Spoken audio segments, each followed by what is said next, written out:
झालेच पाहिजे इंद्रायणी प्रदूषण मुक्त, झालेच पाहिजे इंद्रायणी प्रदूषण मुक्त, झालेच पाहिजे.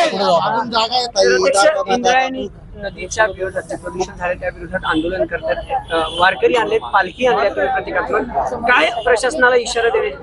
गेल्या अनेक वर्षापासून आपण पाहतोय इंद्रायणी नदीच्या प्रदूषणामध्ये वाढ झालेली दिसते. या नदीमध्ये ढग अवतरले की काय असं या ठिकाणी वाटू लागले.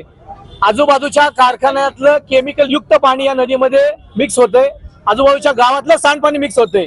पण नगर विकास मंत्री असतील, पर्यावरण मंत्री असतील, उद्योग मंत्री असतील, यांचं या नदीकडे अतिशय दुर्लक्ष झाले. आपल्या हिंदू धर्मीय वारकरी वारीसाठी निघतो, नुसत्या महाराष्ट्रातच नाही तर संपूर्ण अनेक राज्यातनं या ठिकाणी वारकरी येतो आणि विठुरायाच्या चरणी लीन होत असताना आळंदीतनं वारीला सुरुवात होताना तो पहिला इंद्रायणी नदीमध्ये डुबकी मारतो आणि हिंदू धर्माच्या आचरणानुसार त्या इंद्रायणी नदीतलं पाणी तीर्थ म्हणून आचमन करतो.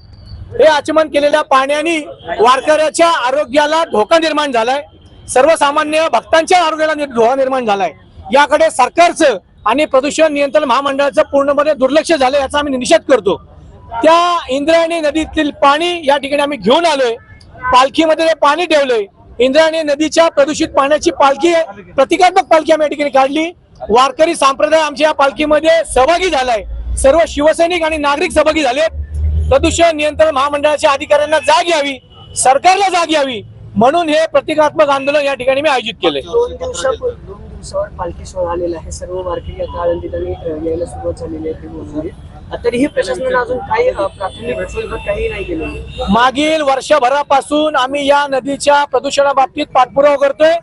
इंद्रायणी नदी स्वच्छ व्हावी म्हणून सरकारला आणि प्रदूषण नियंत्रण महामंडळाला पत्रव्यवहार केलाय, पण हे सरकार आणि महामंडळ दोन्ही ढिम्म आहेत.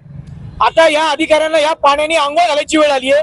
हे पाणी तीर्थ म्हणून आमचा वारकरी पितोय, तर अधिकाऱ्यांनी सुद्धा का पिऊ नये? तुम्ही अधिकारी सगळी हिंदू आहात, हिंदू देशामध्ये राहता, महाराष्ट्रात राहता, पण हे वारकऱ्यांनीच का प्यावं? फक्त तुम्ही पण हे तीर्थ म्हणून प्राशन करावं. आणि याचमुळे शिवसेना या अधिकाऱ्यांना या माध्यमातून जाग आणू पाहणार आहे आणि इंद्रायणी स्वच्छ करून घेणारच आहे.